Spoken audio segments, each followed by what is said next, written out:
Ladies and gentlemen, hello, good afternoon, and welcome to our next Meet the Mentor session. My name is Anne McElroy. Let me introduce myself first of all. I'm Anne McElroy. I am policy editor with The Economist, and I also broadcast some shows for the BBC in which I talk about global affairs and meet some interesting people who are shaping them. So none better than my guest today, Irina Bokova, who is Secretary General of UNESCO, as many of you will know. And I set about trying to make myself a list of the things that Irina has in her in tray. And frankly, it ranged across so many things that we wondered how on earth you got through your day, Irina. There was everything, of course, from education, in which we know UNESCO has been such a leader and a leading partner with many projects globally. Gender equality and all of the questions, fascinating, difficult, sometimes intractable, that come with that in so many parts of the world. And of course, what many people also associate primarily with UNESCO, which is protection of cultural heritage. And if that sounded like a sort of worthy addition to the to-do list, well, it's become absolutely center stage, often in rather tragic form in the last few years, with the destruction of historic monuments in war zones, and where UNESCO sees its role in trying to forfend against more of that, and indeed deal with the arguments that then follow about it. And I think we could dig into that this afternoon. But I know that education is a long-standing passion of Irina's, not just in the sense of raising attainment, but in how it can change societies, both from her original Bulgaria and far beyond to her work in UNESCO. So I thought we'd have a chat, Irina and I. She's got a pressured schedule, so we're going to make this a sort of 35-minute session. So if you could queue up your questions sooner rather than later, if you've got something brilliant to ask, or indeed put our guest on the spot, don't hold back. Now, Irina, I only gave a very short sample of things that you deal with at UNESCO, but if you had to write your own end-of-term report at the moment, what would you say is going well for you, and where do you have concerns and want to do more? Well, thank you very much, Anne, and thank you for this opportunity to talk in front of such an incredible audience. I think I know half of the people here, and the other half will be very happy to meet, because they are ministers, educators, national commissions for UNESCO, civil society representatives of the private sector, all partners of UNESCO in this incredible journey, I would say, to make the world a better place. I'm saying journey because UNESCO just celebrated our 70th anniversary, and it was 70th anniversary, I think, a story of promoting education, learning, human rights, human dignity, gender equality, and also because you did mention our varied mandate in terms of protection of heritage and culture, which once again is also about human dignity and about diversity of this incredible diversity of the world, which should be perceived as something really which benefits humanity, and not as a, I would say, as a weakness or something that brings conflict and disaster to the world. So you asked me about my already, I would say, soon 7 years at the helm of UNESCO. I think these were incredibly important years, because the United Nations and the international community adopted the Millennium Development, finished the Millennium Development Goals, and adopted the new Agenda 2030. I think for many of us here, Agenda 2030 indeed is a game changer. It is a transformational agenda. It is something that we have not seen in any, I would say, stage of human history. All countries unite around ideas, about goals, about targets to achieve sustainability, to eradicate poverty, gender equality, sustainable cities, protection of environment, food security, energy security. I think it's an incredibly important, ambitious agenda, but something that UNESCO worked for And now if you look at the 17 goals, we have relevance in 9 of these goals. So more than half of it, UNESCO has some relevance. And I would say I'm very proud that with so many of our partners and experts, we have been working this to be achieved. And the second, I wouldn't miss this opportunity also to mention it, it is the climate change. And I believe the success of the climate change conference in Paris, the COP21, which is not an end in itself, we have to continue, we know, but we have been also very much working both with the French presidency, which have done an incredible job as diplomacy, as bringing together around and offering solutions, but matching the two agendas of climate change and sustainable development 2030, I think is extremely important that we move on. Let me ask you, if I could, about cultural heritage and its destruction, primarily, not only, but primarily by Islamic State at the moment. One of the projects that The Economist worked with in the last year was a virtual reconstruction, a virtual reality reconstruction of the museum at Mosul, which was, of course, so badly damaged and looted. Now, one of the things that people in this argument are saying is that, you know, UNESCO is pretty good at protecting things when there is not an immediate kind of life or death threat, but you are now really going to be tested on what your reaction is going to be and what your policies are going to be, and how are you going to deal with a world in which many of these things, which we just simply could not imagine after the 20th century, being looted, being taken away, being destroyed, simply disappear. And have you had to change your view of what preservation means and what you do? Well, I know that Economist is interested in heritage, not just from now. I have been participating in conferences and interviews, and I really would like to commend The Economist for this extremely important, I believe, raising awareness. Because sometimes, particularly when there is conflict, the conventional wisdom, the conventional thinking was a little bit different. They were saying, oh, heritage is for after. First, we have to look at the humanitarian. And I know that I was personally also criticized at the beginning of the Syrian crisis 5 years ago, when I started appealing, denouncing, condemning, and trying to mobilize more awareness, more support, more understanding about why heritage matters. And I think I was criticized saying that, oh, UNESCO and the Director General are out of touch. This was 5 years ago. Now I think the mood has changed. And it's very fortunate, I think, that the mood has changed, because there is no choice between human lives, humanitarian, and heritage. Is part of our identity. Well, I want to dig into that if I could, because some people do see it that way, still see it that way.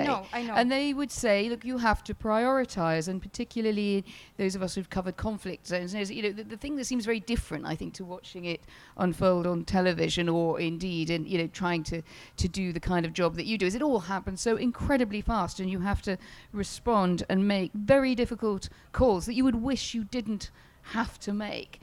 So if someone said to you, look, if I have to choose between moving people out of danger and rescuing monuments, is that not actually still a very relevant question?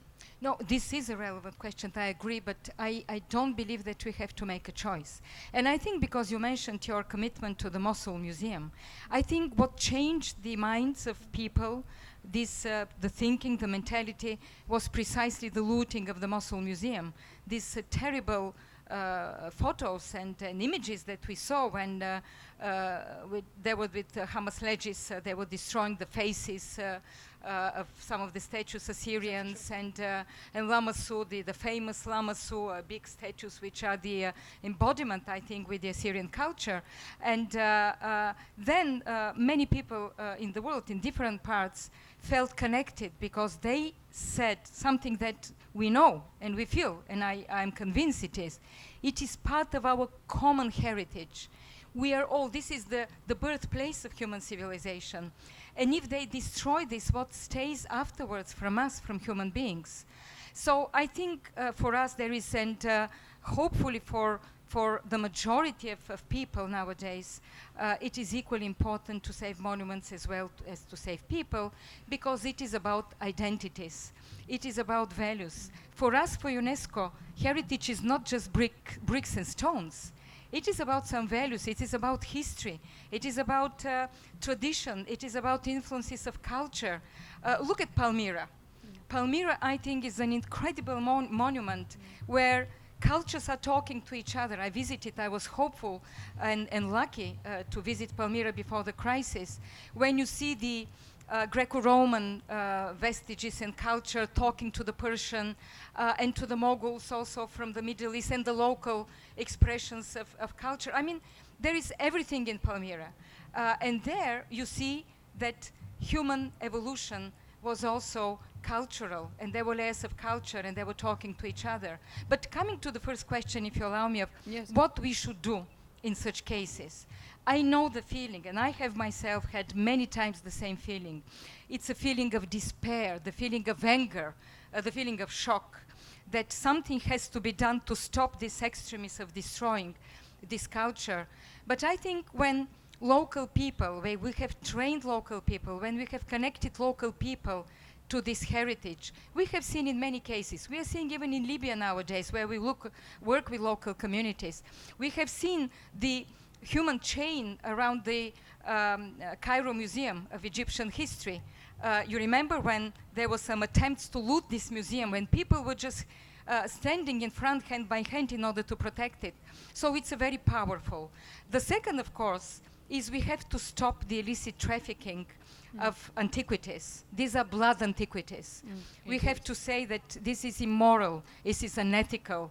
And if you buy this, if you trade with them, if you traffic them, you finance terrorism, you finance extremism. And this is how we're working nowadays with Interpol and in order to stop this illicit trafficking. We work with the British Museum, we work with the Louvre, we work with the big houses, the market, of course, there. We work with judges, we work with policemen, we work with the customs authorities, we work with the European Union to have a harmonized legislation. And just in the span of 1 year, 35 countries have already reported to us that they have changed something in their administrative structure, legislative structure, in order to strengthen and give, I would say, more institutional response and stop this illicit trafficking. Let's move on to education, which is obviously for most of our stakeholders here are most knowledgeable about. It occurs to me, I think this must be my third conference, and a lot of repeat offenders looking out there in the audience too. You know, there are lots of sort of different focuses, foci, I think our Latin teachers would have said, for you know, for how to change education and how we will remember this period. Is it a period of remarkable transformation through education technology? Is it, as we will see tomorrow night in the great celebration here, about the changing role of the teacher from someone who simply turns up and does what they were taught to do to something much more forward-looking and innovative? Or is it about the spread of educational opportunity much more widely across the world? Now, as I did ask you to give yourself a school report at the beginning, and I think you were quite kind. So I'm really going to put you on the spot and say, where do you think we have made most advances and things that UNESCO have supported? You know, it'd be lovely if you could mention, but where do you think that there are still failures or gaps or challenges? Well, responding to the first question, it is about all. It is about leveraging the technology. It is about looking at the teachers. It is about access to education. It is about quality of education. It is about sometimes revamping educational systems because they are not serving exactly what is nowadays needed. And we at UNESCO, leading the global discussion about education within the United Nations context and adopting the goal number 4 about education, we have set the goal in a different manner than was the Millennium Development Goal. If in the previous goal it was more about access, because at that time in the year 2000 there were more than 110 million children out of school. So we put an emphasis on access, primary education and access. Nowadays we see this is not enough. This is not enough because if there is a poor quality of education, our experts, the Global Monitoring Report has shown that because of poor quality, 250 million boys and girls, young women and men who have been through a formal education, 3 or 4 years primary education, are functionally illiterate because of poor quality of education. So we think that we have to have both the access and the quality of education, but we are speaking more about learning, we're speaking about opportunities, and we're speaking about lifelong learning. So, as I said, leveraging high technology education. We just had at UNESCO this last week a traditional mobile learning week when we got the private sector, the technology companies, the civil society, governments, ministries, in order to look, and then of course teachers, because we know that technology cannot substitute a good teacher. And the last thing, but I think it is extremely important, because you asked me about the challenges. I think one of the biggest challenges when we speak about quality and outcomes is about what kind of citizens these young people come out of school, what values, what civic engagement, what critical thinking. And I think we failed here in the last years. That is why we have put as one of the targets under the fourth objective with the Agenda 2030, global citizenship education. It is about young people respecting cultural diversity, knowing about human rights, about tolerance, about protecting the environment, education for sustainable development, climate change. If we don't implant this into the minds of young people, we will not succeed, neither in the climate change, nor protecting the biodiversity, nor living together, which is one of the biggest challenges nowadays. And once again, about challenges where we failed, I think it is conflict, it is educating, giving education to young people in refugees, in camps, displaced people, whether it's in the Middle East, Syria, Iraq, or in the host countries, or in Africa, or whenever there are refugees. You've got a little local excitement with the UN General Secretaryship about to be decided this year. I think it has to be done really within the next half year for the start of 2017. Your name has been around as a candidate. Are you a candidate? And if so, what do you stand for? Well, I'm very proud that the government has decided to submit. It's a process. We are early in this process. Let me say that I'm so committed to UNESCO and everything that we're doing, and I'm a deep believer, I would say, in the soft power of the United Nations and about everything that education, culture, sciences can bring. I think through the experience of UNESCO, it is very important to strengthen the preventive role of the United Nations, and I'm speaking also about our experience. We see rising violent extremism, and more and more we turn and we say, what happened? Why it is that young people are lured into this extremism?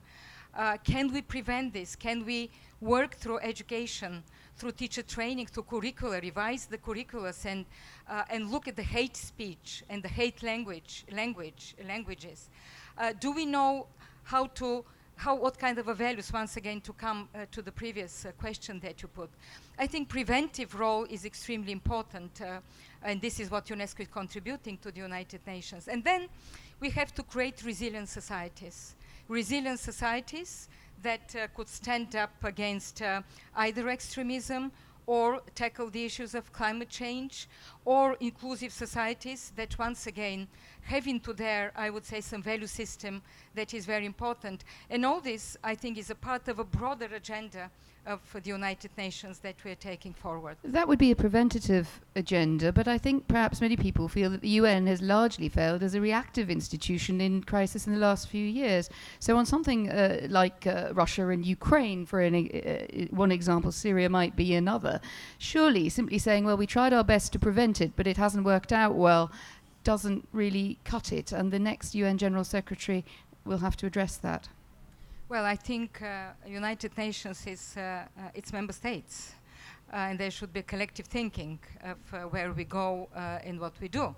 I agree with you that there is a lot of thinking of could the United Nations prevent this or another crisis.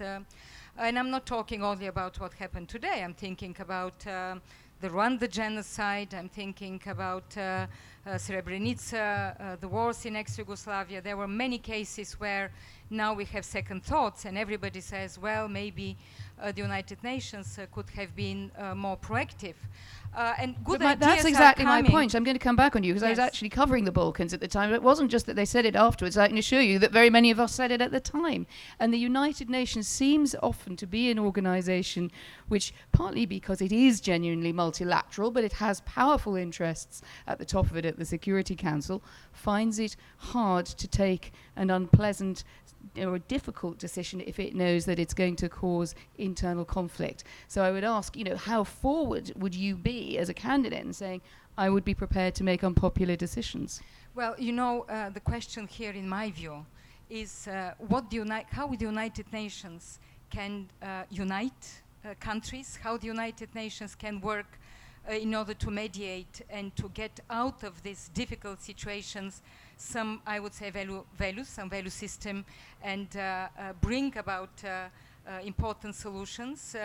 I think in the changing geopolitics that we see nowadays, we need a lot more diplomacy. And I think diplomacy works. And I do not agree that the United Nations is failing all the time, because I think under the auspices of the United Nations, there are very important decisions have been taken.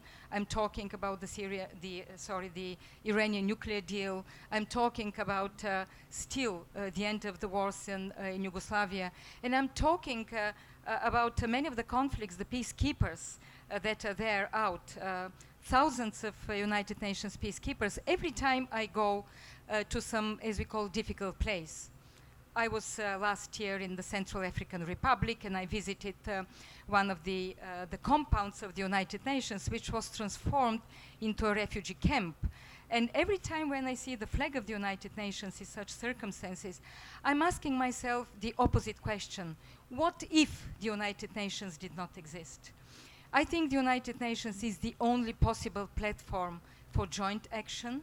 We need more diplomacy. I agree with this. We need more, I would say, preventive measures. We need more understanding about possible conflict and how we could go and prevent this.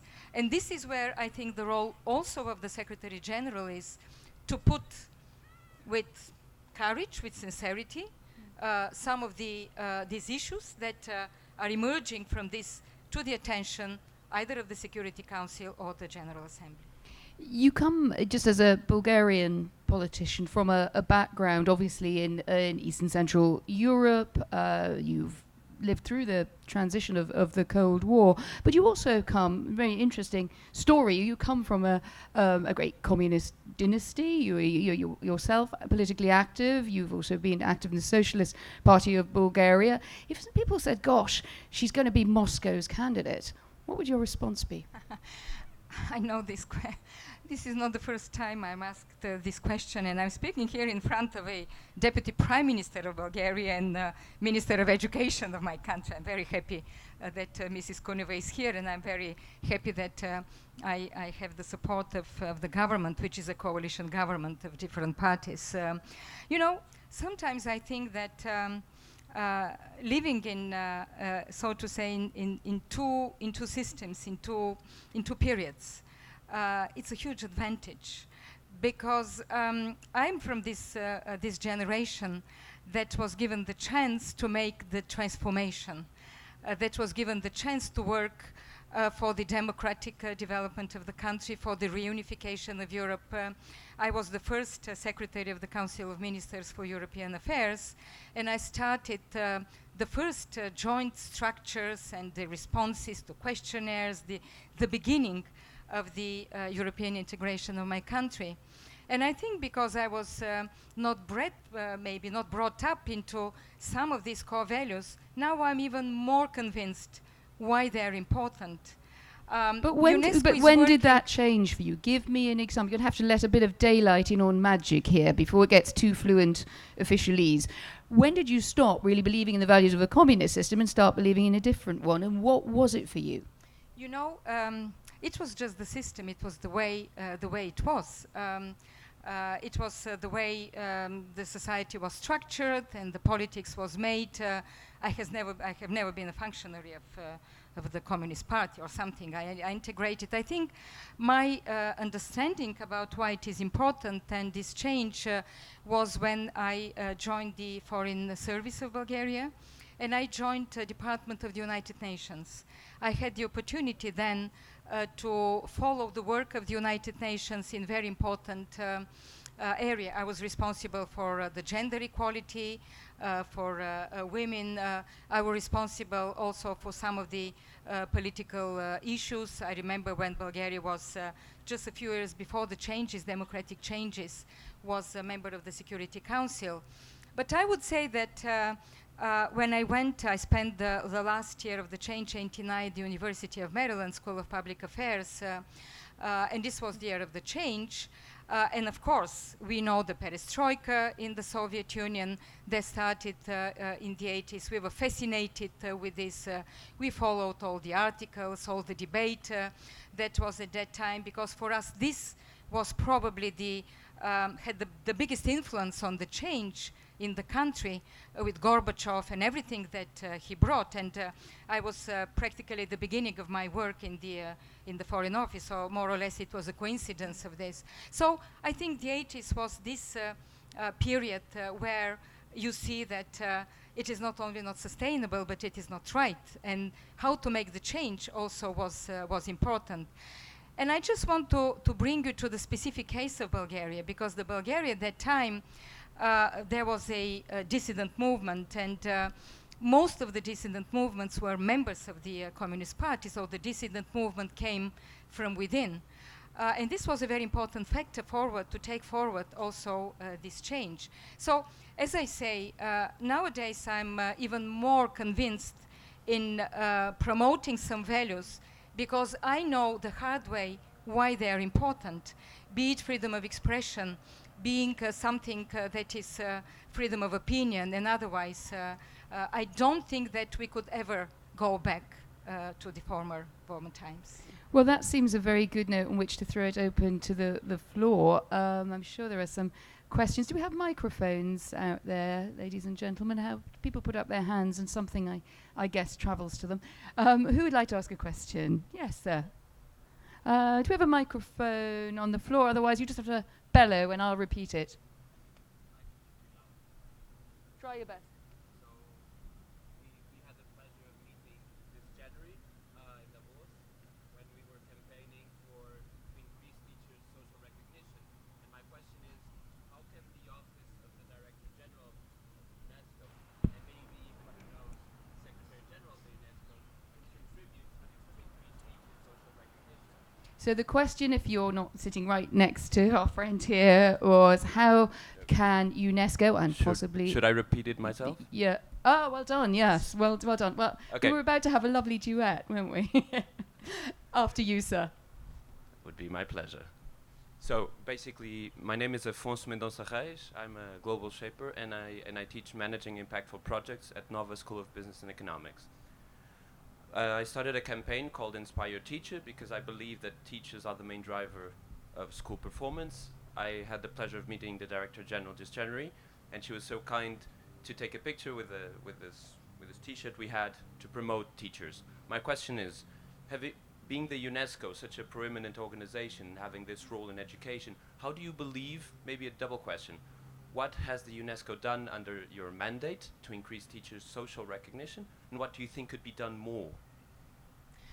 I do remember, and I'm happy that we meet again, because we had a wonderful discussion, and I congratulate you for this initiative. It means that not just international organizations or governments, but civil society can play a hugely important role in promoting the place of the teacher. Now, institutionally, or I would say in a normative way, we do have the recommendation on the role of teachers, but we feel that it has to be updated, and we just last week we had a discussion around it in terms of how to give a different place of the teacher.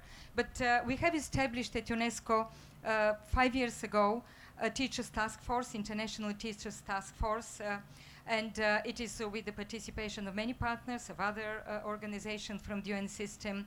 We work very closely with Education International, the biggest union, International Association of Teachers. And I was just listening to the Executive Secretary, Fred Leuven, who was speaking here in this conference.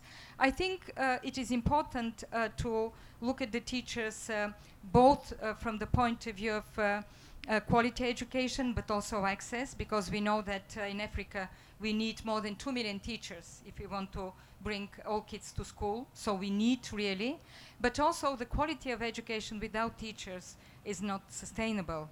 And this is where we launch projects like projects, a BEAR project in Africa, which is about technical vocational training, training teachers for skills and for technical vocational training, which is very rare in some countries, or I would say celebrating International Teachers' Day and working with governments in order to have the role and status of teacher taking a higher place.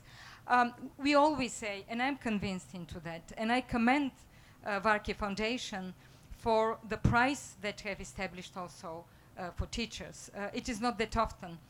We usually give prizes to NGOs, to governments, but for the teachers, I think it's extraordinary. And it is important by this to have role models and to show that teachers may be heroes in difficult circumstances, where they work in refugee camps or in for girls' education, good examples of that, or also that teachers can make a difference, but we have to support them. Because no technology, the best of the technology, cannot substitute a good teacher.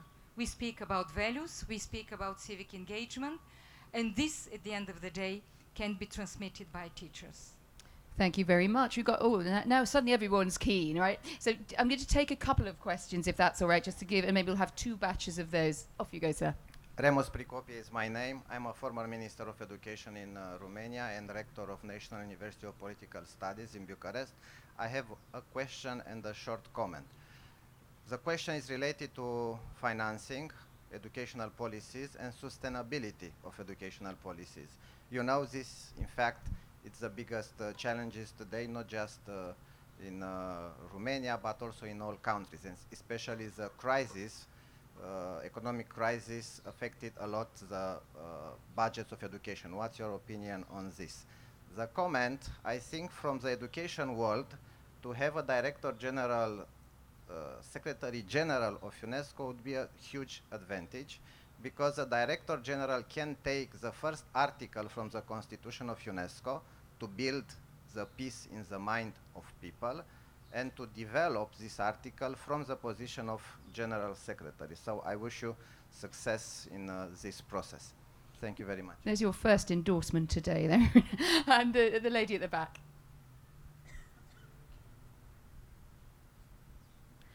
Hello, it's my honor to meet you in person and heard your amazing words, Ms. Bokova. My name is Angeliki Papa. I'm from Greece. I'm in the 50 finalists for the Global Teacher Prize this year. And I've been nominated for a Hampton Prize by the Hellenic National Committee of UNESCO. I'd like to say to the previous educator who addressed a question to you that if it hasn't been for UNESCO to protect me while I was trying to change the system in my country, maybe I wouldn't be here right now. So I would really like to thank you for the protection that I have been given from UNESCO, trying to change the system in the world, trying to maintain the right for my students that they have dyslexia to learn a foreign language, which was very difficult. I had to be very, very brave because I had the system in front of me telling me that there is no way that I could do that. And it was UNESCO that embraced my efforts, and then I could really focus my energy on my work. So thank you very much for what you're doing for the teachers, and please be there for us because we need you. Thank you very much. Well, just before you start having too good a time, that's 2 endorsements, I think, really, for Irina. Who's got something? Yes, there's a question at the front. Let's take a few, because I think and then we'll boil them down. We can do this together, can't we, Irina? Right, off you go. Hello, my name is Meglena Kuneva, and I'm a proud compatriot of Irina Bokova. You're not endorsing her as well, are you? Actually, this is a round of our regional cooperation. You see, Romania, Greece, and Bulgaria. So we are. If all you just go come, for. but let's get some questions because we need some Indeed, questions. Indeed. Well, first of all, because you actually focus very much your questions on Irina's candidacy for UN, I think that this one will be a great thing. Because of Eastern Europe, because of Europe, and Irina has very, very deep European roots, and also because this one might be the first female General Secretary of UN. Yes, I know all the credentials of Irina, and I cannot just not mention again and again how important she is for Bulgarian politics and transformation society. I hope, Irina, you will make it for the whole world. My question is as follows. Being educational minister, and I believe that my colleague from Romania and also all our colleagues, we are from time to time quite frustrated from comparison. PISA, to mention one, all these scoreboards of our dear European Union, we are all the time in comparison. Could we really compare, and in what terms, education? You mentioned that everything is so much individual.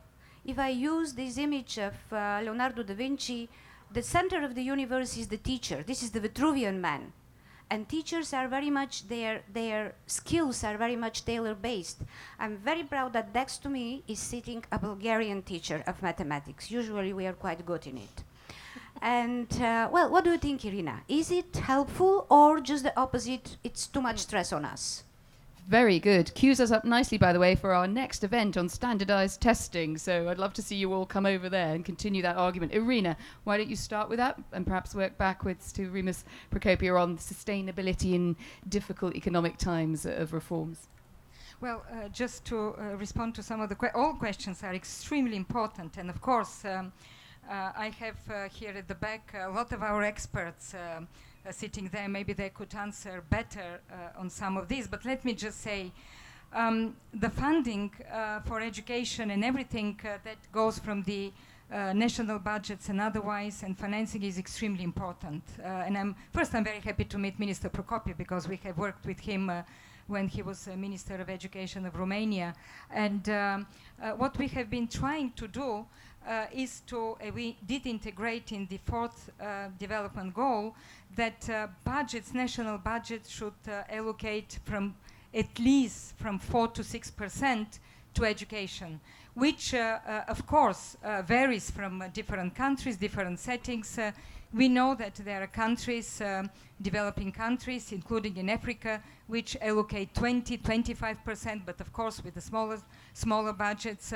What is very important and what we are currently doing, we established, I say we because I'm part of a co-conveners together with the Special Envoy for Education of the Secretary General Gordon Brown, the Prime Minister of Norway, and the presidents of Malawi, Chile, and Indonesia. We are co-conveners of a commission on the financing of education. We think this is very important work that we will present the report by September.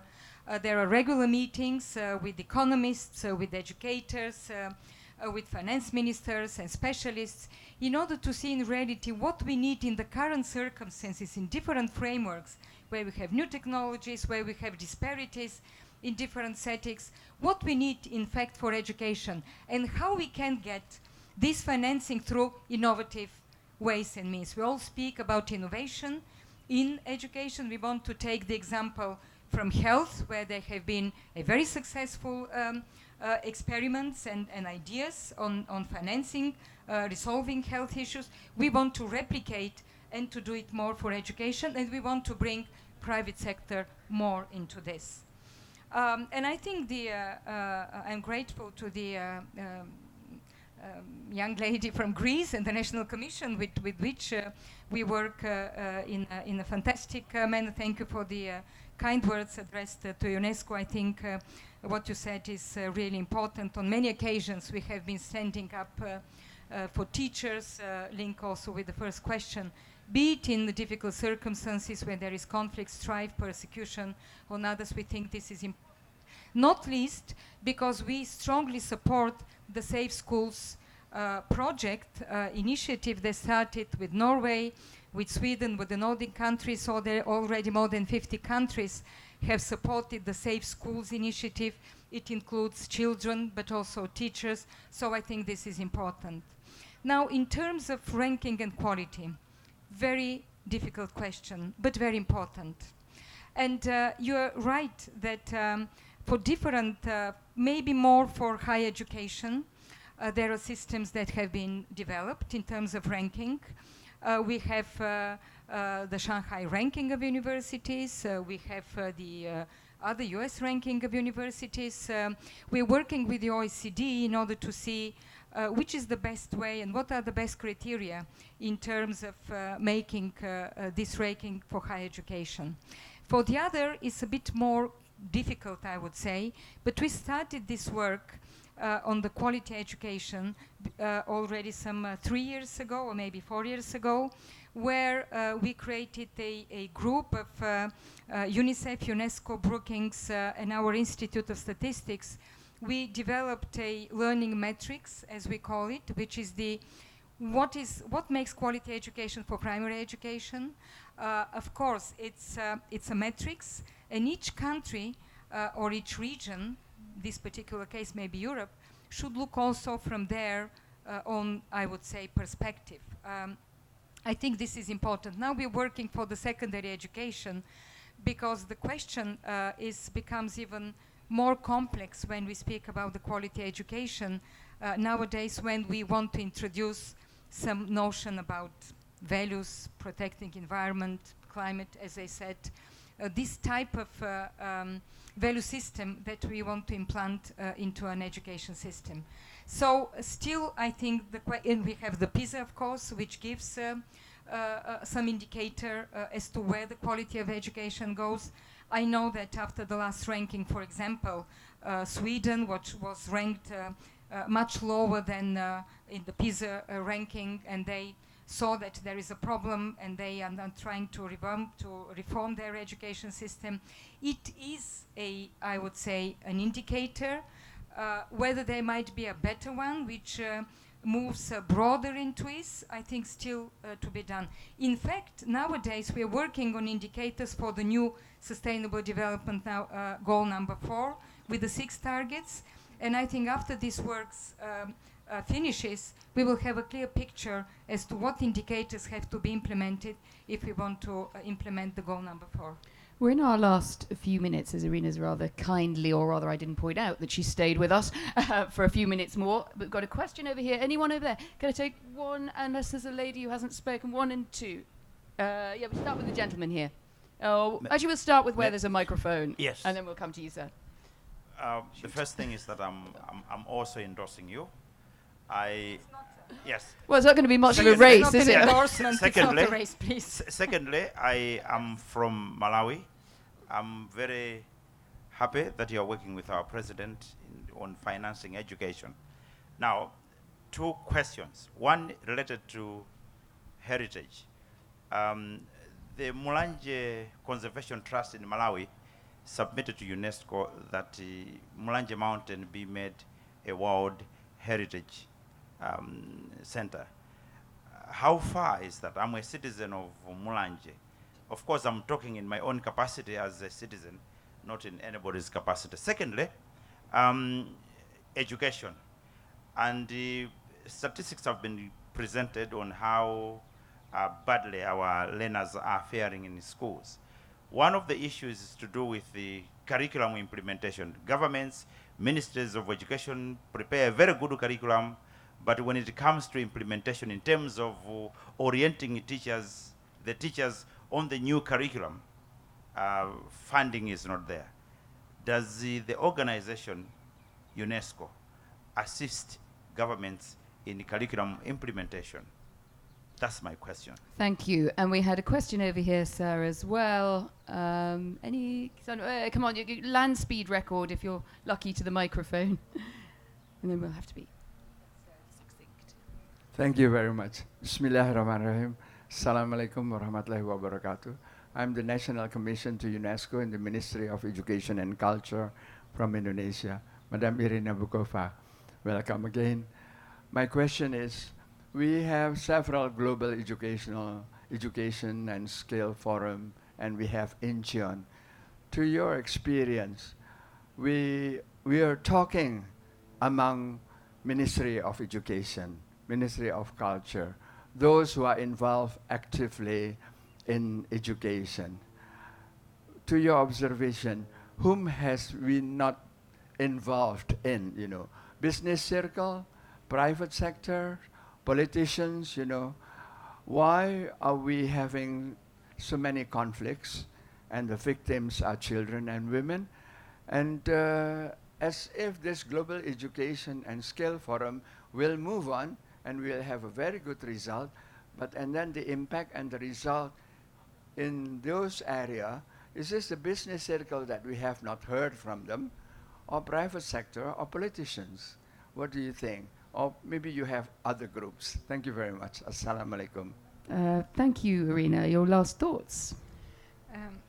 Yes, responding to the question of Malawi, I have to look exactly where the file stands with your submission for the World Heritage Site. We have the meeting of the World Heritage Committee in July in Istanbul.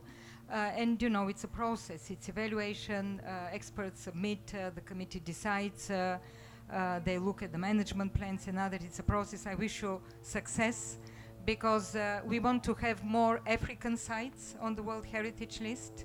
We have a special kind of a program, support program for African countries to balance the list, as we say, to put more African sites.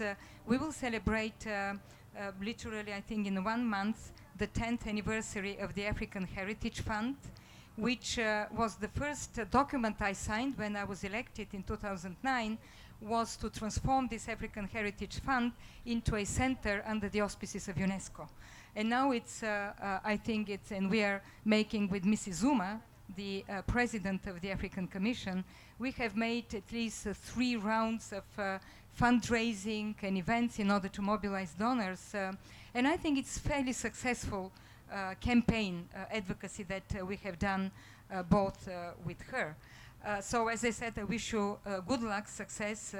I know that Malawi has an extraordinary, I visited Malawi, by the way, coming to your second question, because when I was in Malawi 2.5 years ago, I went there to open a project financed by the Republic of Korea for the technical vocational training, an institute for teacher training, exactly on, and also for curriculum development for TVET, something that you were lacking in the country.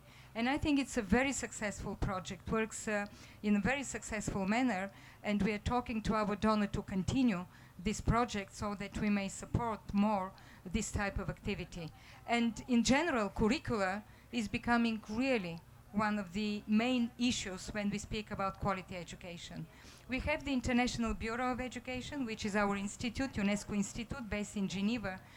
It is specializing on curricular development, and there is more and more demand of reviewing.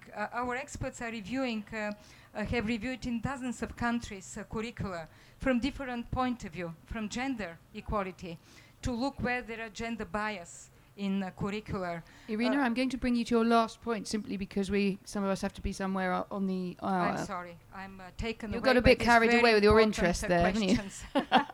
But just so that we address the last. Yes, of course, Thank you. of course. Now, the last question. I think it is not that we failed. I think we are moving, having more and more partners. But if we need to have somebody, we need to have more political will if we want to put education. And here I want to pay tribute to the Secretary General Ban Ki-moon, because he's the first Secretary General that put education on the global political agenda when he launched the Education First initiative. This is where I think this push for education, nowadays we see this global mobilization, we really have to give credit to the Secretary General Ban Ki-moon for that. Great. Well, thank you very much, Irina, for spending so much time with us on a heavy schedule. We've made you late in the most delightful manner. You were very open with us and very engaging. So we wish you all the best. Just say thank you, please, to our guest, Irina Bokova.